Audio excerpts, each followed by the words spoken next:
Hello and welcome back to another episode of the Bunch of Nuts podcast. I'm Dan. Here's Big Cass. Happy New Year, all. Could have been a better start to the new year to say the least, Cass. A lot of positives though. I'm kind of on the glass half full here. I know a lot of people are glass half empty. I'm glass half full. We held our own, in my opinion. The game could have gone either way. So that's honestly football. It's a great game of football. Sometimes you lose those. Obviously, the Marvin Harrison targeting thing that stunk. There's no ifs, and ifs or buts. I do feel a little robbed there, but not like the Clemson game. We still had plenty of opportunities to win that, and Stroud played out of his mind. I thought the offensive line were the unsung heroes. They gave him and Mitch Rossi two pass blocking. The offensive line, Mitch Rossi pass blocking, gave, I thought, Ohio State a lot of time to throw the ball.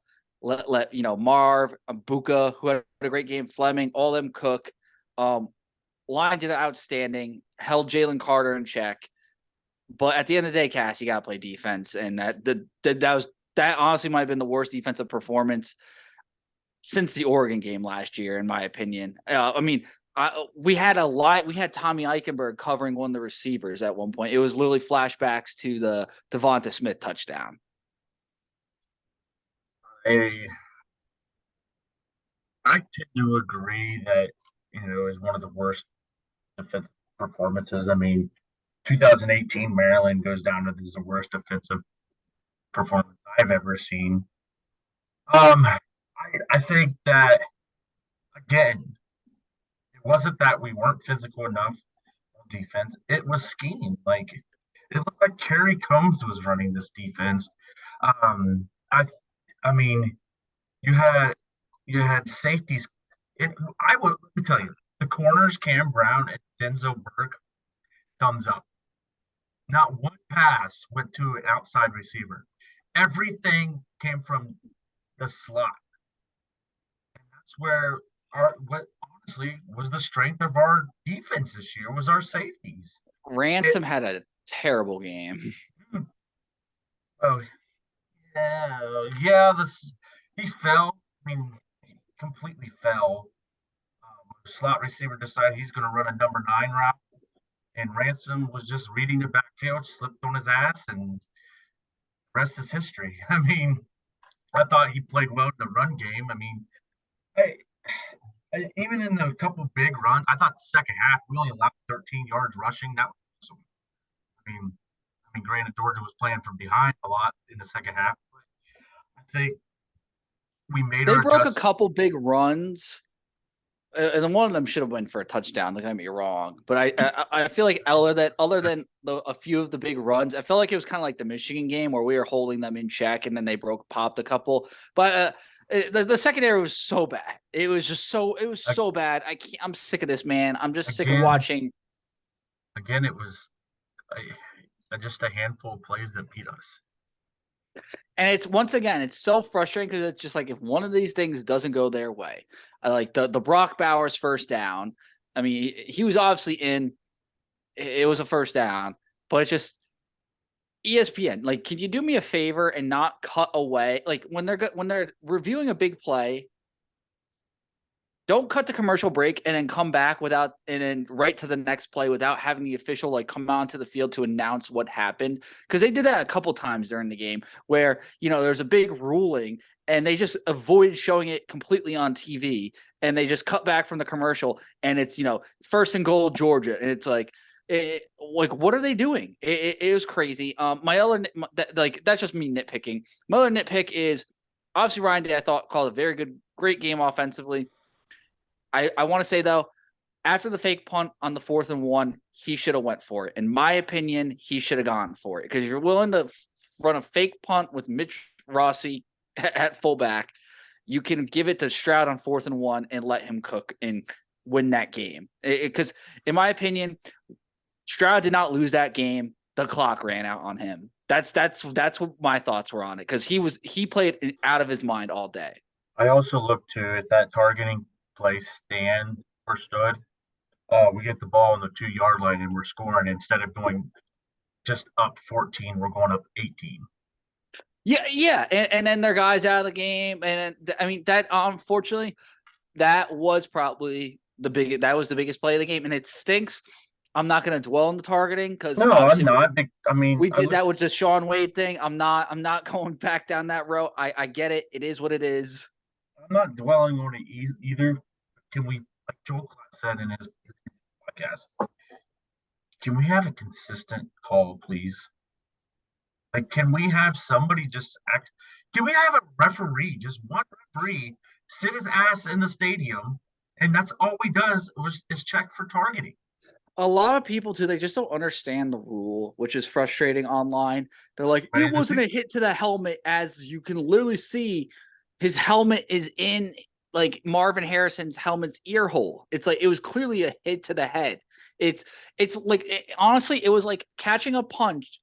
I felt like because the ball was so high and kind of, and Marvin was just looking up, and the guy just clocked him in the face. Like, and Doesn't I get it. You don't want to make you don't want it's football, and you gotta let him play, and you don't want doesn't to the make a rule? controversial call. But that was absolutely targeting. Correct me if I'm wrong. Doesn't the rule book says uh, like launching? That dude didn't go after the ball. He launched. He launched himself. But I then I, again, I almost felt too that like it's Marvin Harrison Jr. is such a freak that he might not get a call like that because they gotta like make the game more fair. yeah. I mean, all in all, the only thing that bugged me, I mean, obviously, the terrible kick by Buggles, but Jalen Carter waving at Ohio State at the end of the game, you did nothing. I think he tipped a pass and had like a tackle. Let me pull up his stat line. It wasn't. I mean, I don't recollect him doing much. He had, yeah, one tackle, one batted pass. Now I'm sure the NFL scouts and stuff, they're gonna look at the stat sheet and be like, or like they're gonna watch the film and be like, oh, he went, he drew some double teams here and he closed the gaps and all that. He Like didn't do I anything. he was a non-factor. I thought our interior played great, which that's my one takeaway. I am so thrilled with I know we're losing some guys on the offensive line, but I thought our guys in the middle, Weipler, Yeah, Jones, I think we're just losing Jackson. Paris. I think we're just going to lose Paris Johnson and DeJuan Jones. Yeah, I thought our interior guys, that was the best game of the season they played in pass Yeah, protection. it was There the wasn't. best. It was the best game by our offensive line because even when we ran the ball, we had a lot of success running the ball. And people like look at it this way: I'm an offensive lineman. I take three yards of rush anytime because Oh, absolutely. that builds up to four. That's what the Buckeyes did. We ran the ball. It was 3 yards. They did. And what I loved was Ryan Day too. Obviously, Mayan getting hurt us a little bit. What I love that what Ryan Day did though, he tailored the offense, and this actually, I have more confidence in Ryan Day after this game than I think I ever have. I don't think he should give up play calling duties because I thought he called a perfect game. I thought he really did on the offense side of the ball.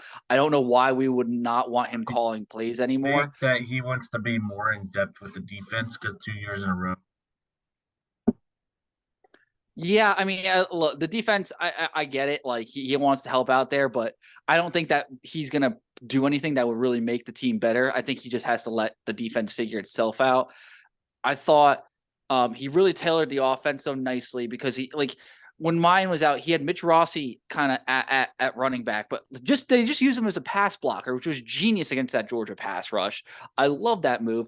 I loved him using Xavier Johnson out of the backfield as like a fifth receiver.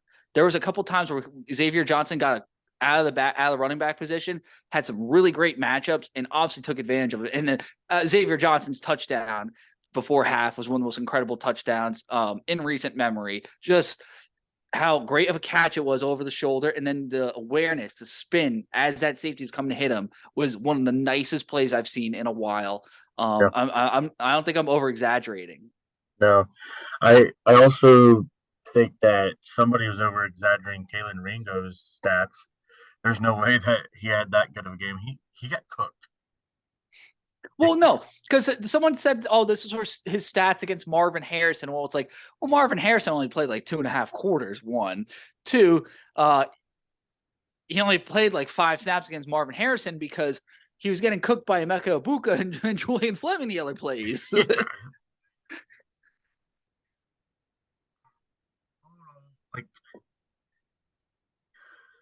it's not what we wanted to see. We had chances to win.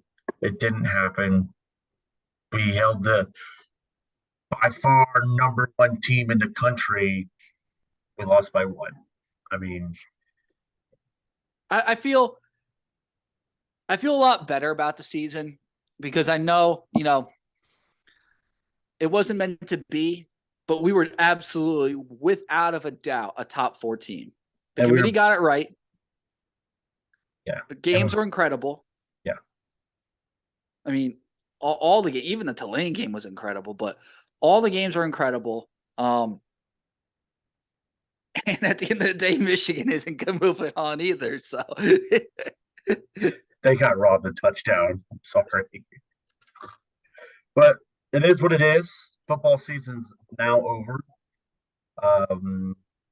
Few things. J.K. Johnson has entered the portal. My coach O'Shaq Hennessy is what has entered the portal. I thought it was not even 12 hours after we lost to Georgia that Mason Arnold, long snapper, entered the portal. Javante Jean-Baptiste has entered the portal. Which that one's a bummer. That's a bummer. Taraja Mitchell is going to Florida. Good for him. Yeah. Congrats to him.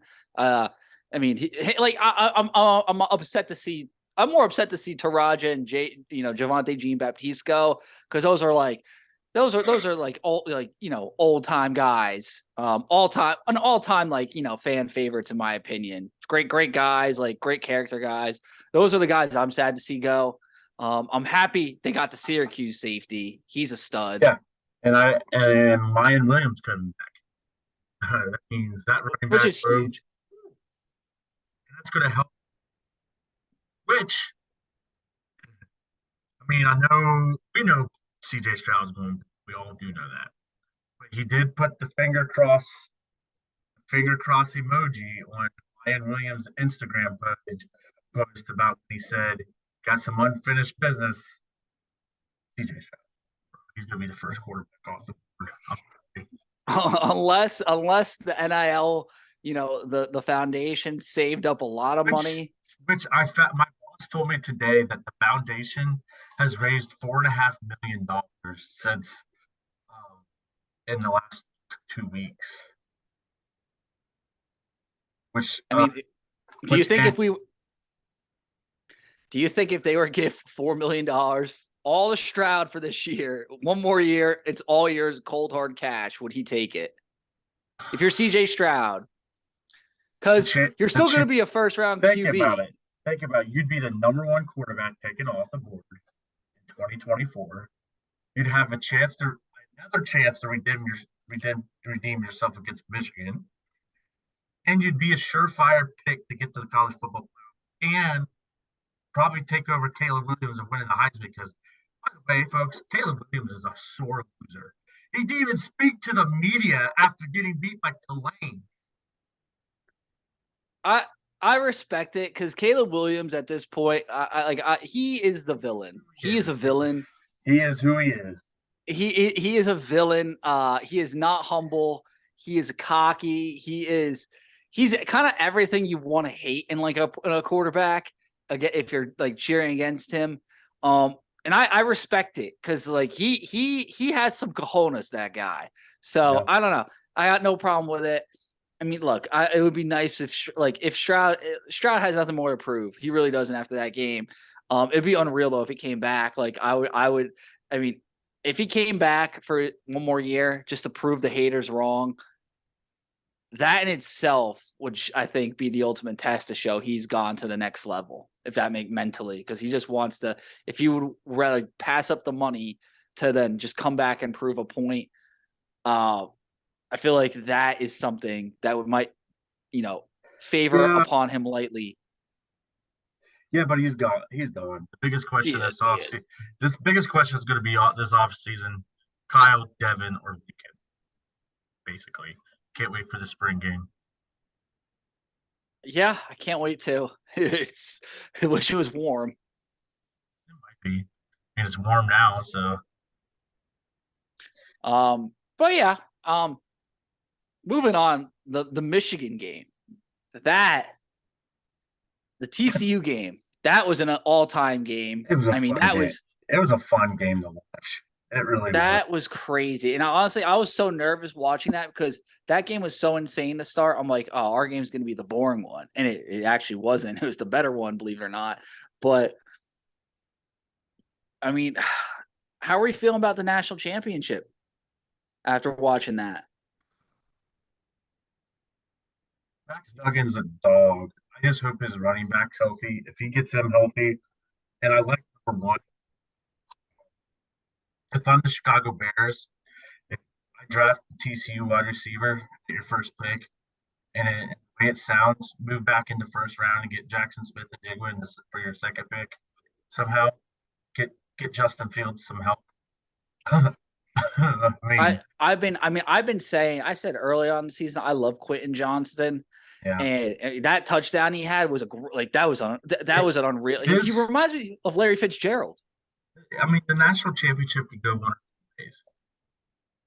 TCU is not going to stop Georgia because they run 3-3-5.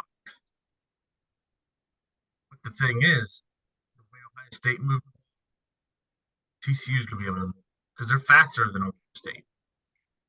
Well, I mean, they couldn't stop Marvin Harrison. I don't think they're going to stop Johnston. I think he's going to have a big day. I think Duggan's going to have a big day.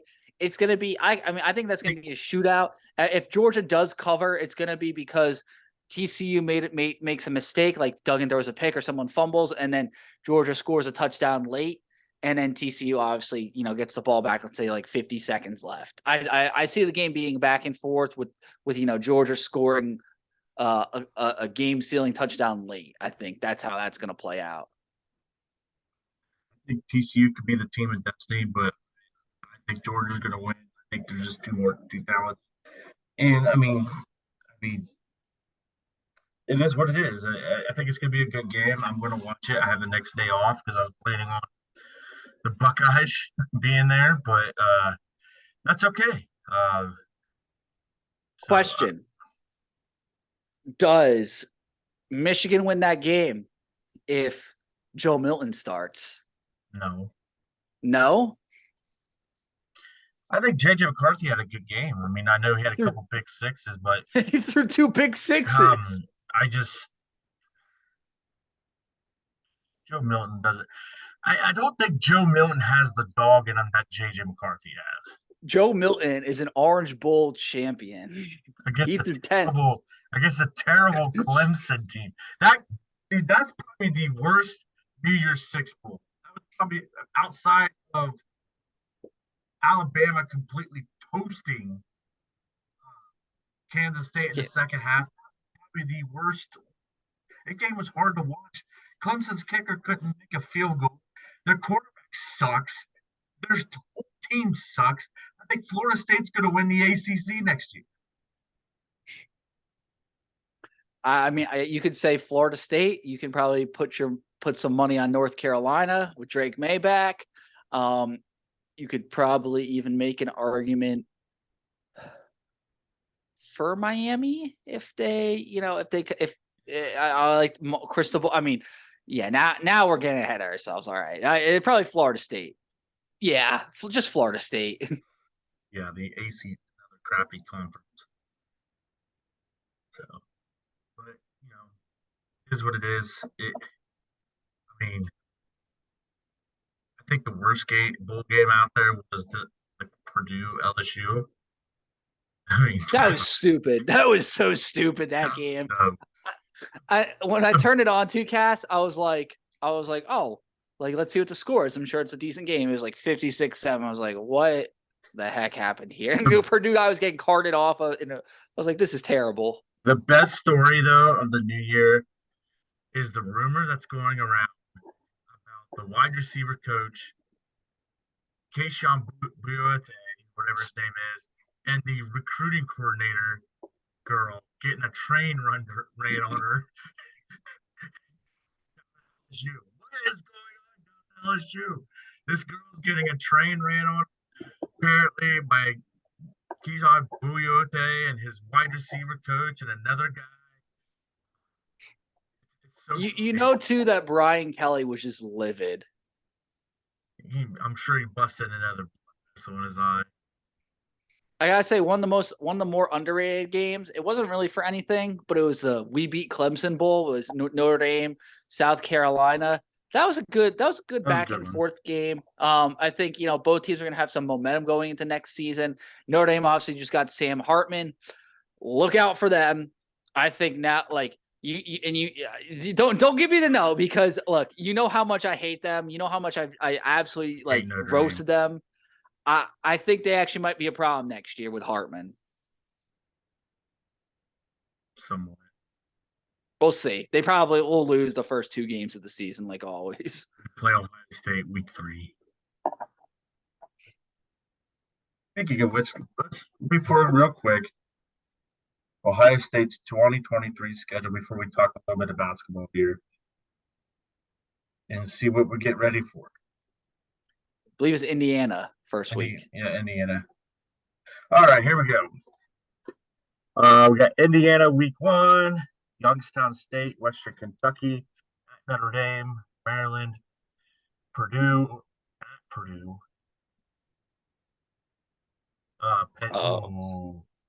I hate this. I'm not worried about the Purdue one though, because Brom's gone. So I feel like Purdue is going to be really bad next year. Penn State, Wisconsin, Rutgers, and Michigan State, Minnesota, and then Michigan. It's not a crazy hard schedule. I feel like, I don't know. We already are planning our trip. My wife and I planning our trip to Madison. So that's a good one. That's actually sounds like a very nice. I might end up doing 2 road games next year. So yeah. So talk about basketball. We lost the team of the coaches tonight. I saw this coming just because Rutgers beat Purdue the other night, which ruined our chance of winning this game tonight. I don't care what anybody says. I knew going into this that we were going to. But we had every opportunity to win this game. Just a classic. I'm just happy we beat Northwestern a couple days ago. I was expecting that not to go well. I'm happy we beat Northwestern. Yeah, I'm not shocked. Honestly, I made money on this game tonight. I obviously sports betting's legal in Ohio now. It's great. Everyone just betting like degenerates. And FanDuel had a promo. It was like, $50 to win up to $50 if Ohio State basketball scores a point. So obviously I threw the max at that, got my $50, free $50, cashed out. And then I put the rest back on Purdue. It was live bet. And it was Ohio State was up. And I was like, I could have taken Purdue money line and probably made a couple $100 extra tonight. I was safe and put Purdue plus 6.5 because there was never any doubt that look, even if Ohio State by some grace of God won that game, they were not winning by more than 6 points. There was no shot. And it's like, Cass, we've seen this. You were absolutely right. When Rutgers won, when we know it's the beginning of 2023, we know all the writing on the wall. My buddy Mitch was texting me, when Ohio State was up a couple with like 3 minutes left, he goes, all right, who's hitting the buzzer beater here for Purdue? So we all knew this was coming. Yeah, it was kind of Zach Edey. That's what I said. I was like, it's probably going to be Zach Edey. And it was like the dude who hit the 3. And then of course we call a timeout. Can't get a play going to save our life here. It's vintage Ohio State basketball, suing with the worst pass in the history. And I text my buddy too. I'm like, This is gonna be a game where Justice Suing plays kind of well, and we're still gonna lose. And he had a decent game scoring wise, I thought. And he just makes our senior makes the one faulty mistake. McNeil, good shooter, made some great plays. Zed Key getting hurt, not good. we might be sliding now. Okpara's all right. I mean, I think he's pretty good at center, but we don't have any other big men. So look out, Cass, because here comes the slide. I don't think it's going to be a slide, but I think Ohio State's got some work to do. They got their work cut out. They just got to come out and win their next game and get some confidence back up. I mean, their next game is at College this Sunday in College Park at 1 o'clock against. Don't overthink that one. Don't overthink that one. I don't think we win that one. I never did. Never. I mean, I'd never feel good about that. And the women's team just keeps getting better and better all as well. They are up. Let's see here. Sorry, I was reading up on this Ohio State this Bengals, the Bengals Bills game. Ohio State women's basketball goes to 16-0 with an 83-71 road victory over Minnesota. Good job, ladies. Keep it up. So we have to talk about this. This is probably the scariest moment in probably my lifetime in probably sports history when a routine tackle becomes basically deadly. When Damar Hamlin made a tackle on T. Higgins and got right back up and then collapsed. They performed CPR for 9 minutes. Just a scary moment. As a fan, a broadcaster, and a former player, that is the scariest moment I've ever seen. And for me, I've been hit hard. I mean, it wasn't a hard hit, but I'm talking about just regular in general. I've been hit hard. I've seen players get hit hard. And, whether, as a broadcaster or something, and you just always got that narrative. And if they did have to get card off the field, they had that thumbs up.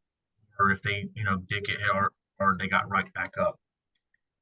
Not to see Hamlin get right back up after seeing him collapse was scary. And kudos to Sean McDermott and Zach Taylor for basically saying, "Look, we can't play this game." No, it was different. Cass. They made and like, it just made the most like. Look, I remember we saw, and this was 10, 15 years ago on Louisville basketball when Kevin Ware snapped his leg. And that was probably up like that is probably the closest thing I can say to how scary this was. Like that man almost lost his leg on live TV. Like that was the most disgusting injury. But and they still played that, and that was basketball. And that was like a big game. Is obviously NCAA tournament. Not that this wasn't a big game, but just I'm glad he's all right. Kudos to the medical staff.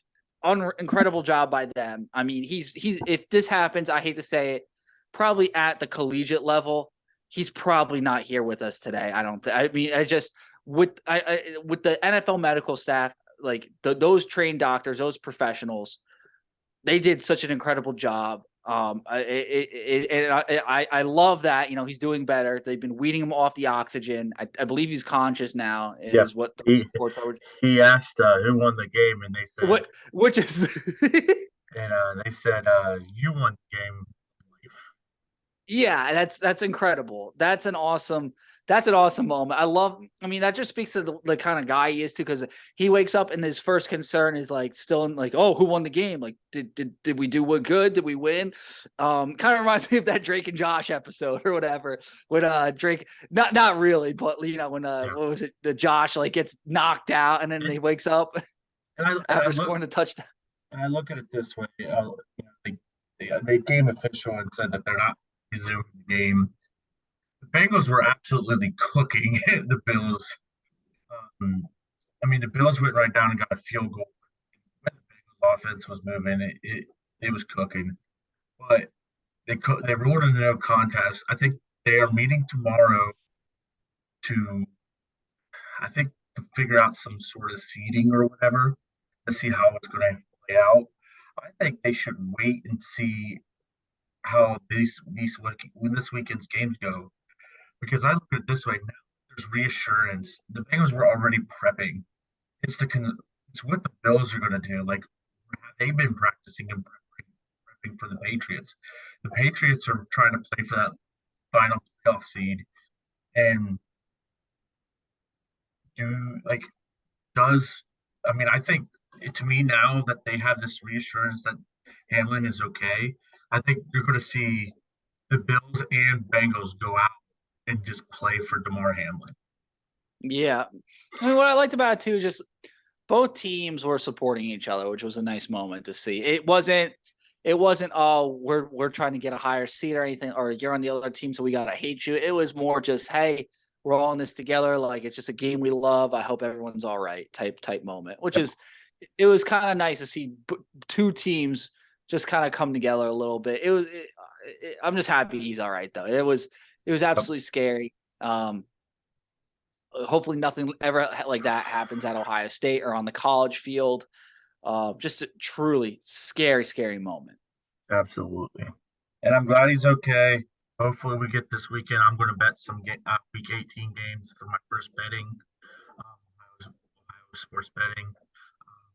I haven't really looked at the lines yet. I think that Lions Packers game has caught my eye. I haven't really seen what's going on yet. The Steelers Browns game, because that game's always tricky. Definitely do a little bit of sports betting this year because I couldn't win a championship. I lost my chance of winning a fantasy football championship because I had Jamar Chase and Joe Burrow. Oh, that sucks. I was about to take a victory lap because I had to play the year possibly because I subbed in the Giants defense cast, subbed in the Giants defense for the Bills defense. Giants defense had a pick six. They put up like 16 points. I ended up winning by 4 points. So that was absolutely the difference because if I started the Bills defense and they only got me 7 and they probably got me less against the Bengals, but like the fact that the game ended much quicker, I would have been kicking myself. So I like to say I saw some craziness happening and said, nope, I want, and by the way, my one rule of fantasy these days, Cass, is I want all my games done before Monday night. I'm sick of watching Monday Night Football with I need 3 catches because it never happens. Like it's Monday night collusion every time. I get screwed in some grand way every Monday. So I'm avoiding putting people on Monday night from the rest of my fantasy career. Just got an update from Ian Rappaport. Cincinnati will be considered the AFC North champion, but won't have the benefits of being the champ without a home field playoff game. But we'll have a harder schedule next year and potentially later draft pick. It's not perfect, but assume they are not pleased.